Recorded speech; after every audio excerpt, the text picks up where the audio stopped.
ادب صرف لفظوں کا کھیل نہیں، قوموں کی یادداشت بھی ہوتا ہے۔ اور بڑے ادیب صرف کتابیں نہیں لکھتے، وہ زمانوں کی سوچ، تہذیب اور احساس کو لفظوں میں محفوظ کر جاتے ہیں۔ ہمارا ماننا ہے کہ کتاب جو ہے وہ ہم سفر ہے، کتاب جو ہے زندگی کی۔ بلوچستان کی عوامی داستانوں میں ہانی اور شہ مرید غالباً سب سے پرانی طرح لوگ کتابوں سے جڑ جائیں۔ علم یہ سن 1951 کی بات ہے کہ میں نے شاید احمد دہلوی کی زبانی ان یادوں کی دلچسپ۔ میں ہوں آپ کا میزبان عارف باحلی۔ السلام علیکم، نمشکار، ست سری اکال، آداب۔ دوستو صاحبو، میں ہوں عارف باحلیم اور آپ دیکھ رہے ہیں پروگرام بولتی کتابیں۔ بولتی کتابوں کے اس پروگرام میں ہم نے ایک سلسلہ شروع کیا ہے جس کا نام ہے چراغ اہل قلم۔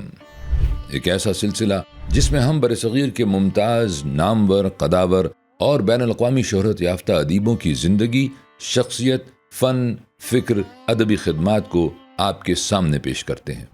اس سلسلے کا مقصد صرف یہ نہیں ہے کہ ہم بڑے ادیبوں کے نام گنوائیں، بلکہ یہ بھی ہے کہ ہم ان کے زمانے کو سمجھیں، ان کے اسلوب کو پہچانیں اور ان کی تحریروں کے چراغ سے اپنی ادبی روایت کو روشن کریں اور نئی نسل کو بتائیں کہ بڑے ادیب محض کتابوں کے مصنف نہیں ہوتے، وہ تہذیب کے امین، زبان کے معمار اور احساس کے ترجمان بھی ہوتے ہیں۔ تو آئیے شروع کرتے ہیں۔ دوستو صاحبو، آج کے چراغ اہل قلم میں ہم جس شخصیت کا ذکر کرنے جا رہے ہیں وہ اردو نثر، اصلاحی ادب اور ابتدائی ناول نگاری کا ایک نہایت اہم، باوقار اور تاریخی نام ہے۔ یہ نام ہے ڈپٹی نذیر احمد کا۔ ڈپٹی نذیر احمد ان ادیبوں میں سے ہیں جنہوں نے اردو ادب کو صرف تفریح کا وسیلہ نہیں سمجھا، بلکہ اسے گھریلو زندگی، اخلاقی تربیت، سماجی اصلاح اور تہذیبی شعور کا ذریعہ بنایا۔ وہ اپنے عہد کے ایسے لکھنے والے تھے جنہوں نے لفظوں سے صرف قصہ نہیں بنایا بلکہ ایک معاشرے کو آئینہ دکھایا۔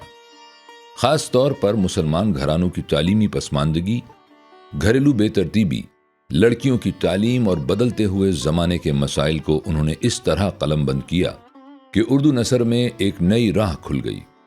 اسی لیے انہیں اردو ناول کے ابتدائی معماروں میں شمار کیا جاتا ہے۔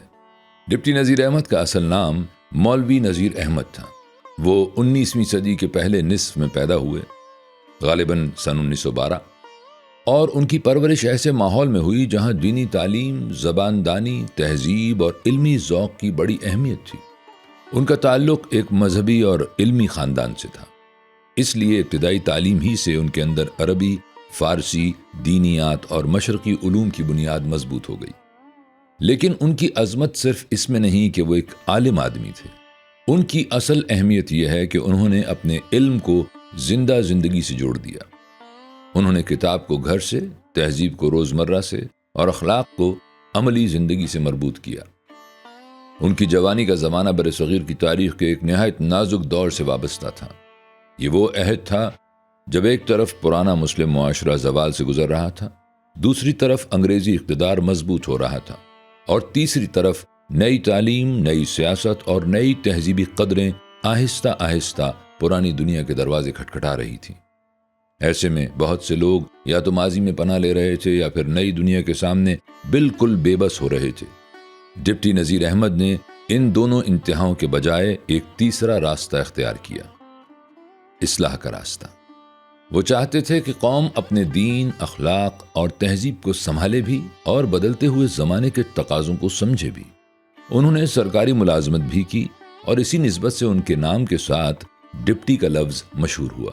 مگر یہ محض ایک عہدہ نہیں تھا، یہ ان کی شخصیت کے اس عملی پہلو کی علامت بھی ہے جس میں علم کے ساتھ انتظامی تجربہ اور تحریر کے ساتھ معاشرتی مشاہدہ بھی شامل تھا۔ وہ صرف مدرسے یا مکتب کے آدمی نہیں تھے، وہ زندگی کے بیچ چلنے والے آدمی تھے۔ یہی وجہ ہے کہ ان کی تحریروں میں محض واعظ نہیں، عملی دنیا کا تجربہ بھی موجود ہے۔ ڈپٹی نذیر احمد کی سب سے بڑی ادبی خدمت یہ ہے کہ انہوں نے اردو نثر کو گھر کے اندر پہنچایا۔ یہ بات معمولی نہیں ہے۔ بہت عرصے تک ادب یا تو دربار کے قریب تھا یا محض خواص کی محفلوں میں، مگر ڈپٹی نذیر احمد نے اس نثر کو گھریلو زندگی، عورتوں کی تعلیم، بچوں کی تربیت اور روزمرہ اخلاقی مسائل سے جوڑ دیا۔ انہوں نے یہ سمجھ لیا تھا کہ کسی قوم کی اصل تربیت صرف بڑی سیاسی تقریروں سے نہیں ہوتی، بلکہ اس کے گھر، اس کی مائیں، اس کی بیٹیاں اور اس کی گھریلو عادتیں، اس کے رہن سہن اور اس کے تعلیمی شعور سے ہوتی ہے۔ یہی وہ نقطہ ہے جس نے ان کے ادب کو محض ادبی کارنامہ نہیں رہنے دیا، بلکہ تہذیبی خدمت بنا دیا۔ ان کی سب سے مشہور اور تاریخی تصنیف میرات العروس ہے۔ یہ کتاب اردو ادب کی تاریخ میں ایک سنگ میل کی حیثیت رکھتی ہے۔ اس میں انہوں نے دو بہنوں کے کرداروں کے ذریعے یہ دکھایا کہ تعلیم، سلیقہ، تدبیر، اخلاق اور شعور کس طرح ایک گھر کو سنوارتے ہیں، اور جہالت، بے ترتیبی، ناسمجھی اور غیر ذمہ داری کس طرح زندگی کو بگاڑ دیتی ہے۔ میرات العروس کی اصلاحی طاقت یہی ہے کہ یہ کتاب محض نصیحت نہیں کرتی، بلکہ کرداروں اور واقعات کے ذریعے سبق دیتی ہے۔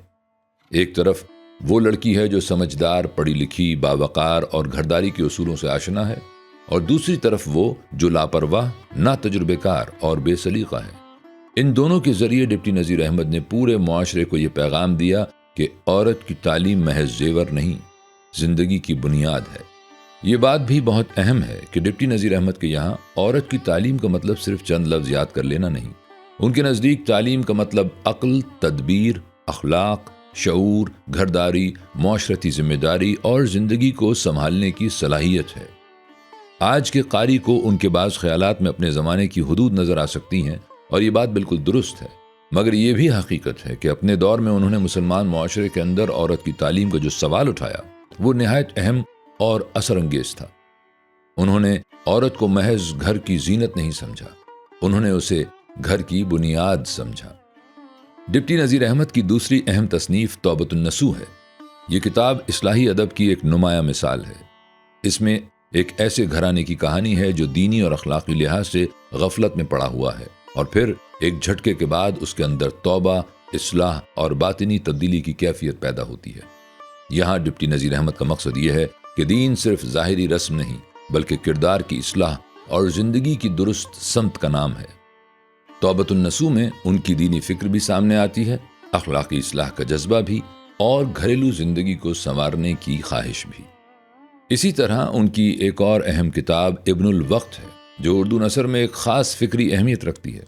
یہ محض اصلاحی ناول نہیں، بلکہ تہذیبی اور سیاسی سوالات سے بھی جڑا ہوا ہے۔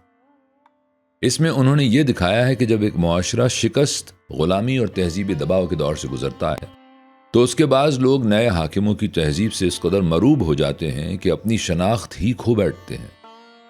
ابن الوقت دراصل اس آدمی کی کہانی ہے جو انگریز تہذیب کے قریب جا کر خود اپنے ہی لوگوں کے درمیان اجنبی ہو جاتا ہے۔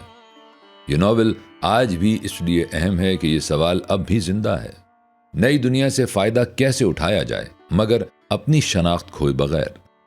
ڈپٹی نذیر احمد کی اور بھی تصانیف ہیں، جیسے بنات الناش، فسانہ مبتلا اور دوسری نثری کاوشیں، جن میں اصلاحی، معاشرتی اور اخلاقی پہلو نمایاں ہیں۔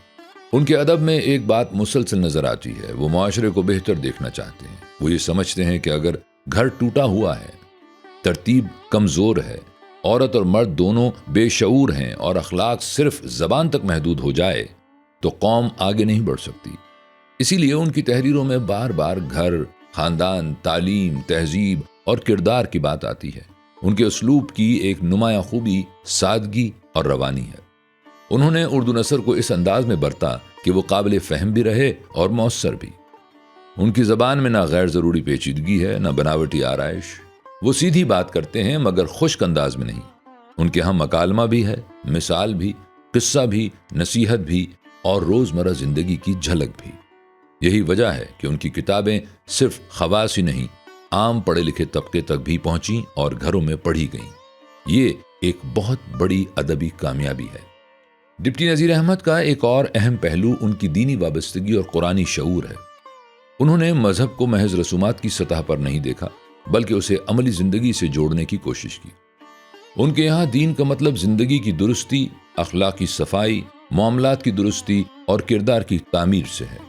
بعد کے زمانے میں انہوں نے قرآن مجید کے مطالعے، ترجمے اور دینی فکر کی طرف بھی زیادہ توجہ دی۔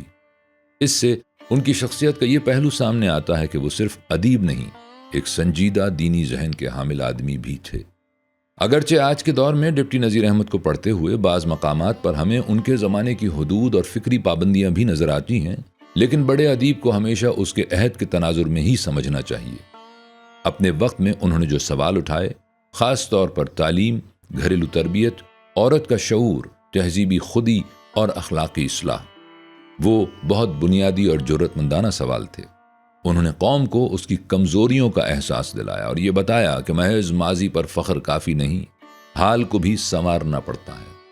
ڈپٹی نذیر احمد کی ادبی عظمت یہ بھی ہے کہ انہوں نے اردو نثر میں ناول کی ابتدائی زمین تیار کی۔ انہوں نے داستانی دنیا سے الگ ہو کر روزمرہ زندگی، حقیقی کرداروں، گھریلو واقعات اور معاشرتی مسائل کو نثر کا حصہ بنایا۔ گویا انہوں نے اردو ادب کو خوابوں کی دنیا سے نکال کر زندگی کے صحن میں لا کھڑا کیا۔ یہ کارنامہ بہت بڑا ہے۔ ان کے بعد آنے والوں کے لیے راستہ کس حد تک صاف ہو چکا تھا۔ سرشار، رسوا، پریم چند اور دوسرے بڑے نثر نگاروں کے لیے ابتدائی بنیادوں میں ڈپٹی نذیر احمد کا حصہ نمایاں ہے۔ ان کی شخصیت میں ایک عجیب امتزاج تھا، عالم بھی، سرکاری آدمی بھی، اصلاح پسند بھی، ادیب بھی، اور اپنے معاشرے کے درد کو سمجھنے والا ایک سنجیدہ انسان بھی۔ وہ جذباتی شور کے آدمی نہ تھے، نہ ادبی نمائش کے۔ ان کے ہاں ایک باقاعدہ مقصد، ایک صاف ذہن اور ایک تہذیبی ذمہ داری محسوس ہوتی ہے۔ وہ چاہتے تھے کہ قوم سنبھلے، گھر سنوریں، عورتیں تعلیم پائیں، مرد ذمہ دار بنیں اور اخلاق محض کتابوں کا لفظ نہ رہے بلکہ زندگی کا حصہ بن جائے۔ زندگی کے آخری برسوں میں بھی وہ علمی، دینی اور فکری کاموں سے وابستہ رہے۔ وقت گزرتا گیا، ان کا عہد بدلتا گیا، مگر ان کا نام ادب اور اصلاح دونوں حوالوں سے زندہ رہا۔ پھر 20ویں صدی کے آغاز میں یہ روشن قلم خاموش ہو گیا۔ مگر حقیقت یہ ہے کہ ڈپٹی نذیر احمد جیسے لوگ مر کر بھی ختم نہیں ہوتے۔ وہ اپنی تحریروں میں زندہ رہتے ہیں، اپنے خیالات میں زندہ رہتے ہیں، اور اس ادبی روایت میں زندہ رہتے ہیں جس کی بنیاد رکھنے میں انہوں نے حصہ لیا۔ ڈپٹی نذیر احمد کی اصل عظمت یہی ہے کہ انہوں نے اردو ادب کو صرف کہانی نہیں دی، معاشرتی شعور دیا، صرف نصیحت نہیں دی، ادبی قالب دیا، صرف اصلاح کی بات نہیں کی، اسے نثر کی صورت بھی دی۔ انہوں نے بتایا کہ گھر کی درستی بھی ایک قومی مسئلہ ہے، عورت کی تعلیم بھی ایک تہذیبی مسئلہ ہے، اور زبان بھی صرف اظہار کا ذریعہ نہیں، اصلاح کا وسیلہ بن سکتی ہے۔ اسی لیے ڈپٹی نذیر احمد کا نام اردو ادب میں احترام سے لیا جاتا ہے۔ وہ ان ابتدائی چراغوں میں سے ہیں جنہوں نے بعد کے بڑے چراغوں کے لیے روشنی کی پہلی لکیر کھینچی۔ دوستو صاحبو، ادب کے یہ بڑے نام صرف کتابوں میں نہیں رہتے، یہ ہماری تہذیب، ہماری زبان اور ہماری اجتماعی یادداشت میں زندہ رہتے ہیں۔ آج کے لیے اتنا ہی، پھر ملیں گے بولتی کتابوں کے سلسلے چراغ اہل قلم کی ایک نئی ویڈیو اور ایک نئی ادبی شخصیت کے تعارف کے ساتھ۔ سلامت رہیں۔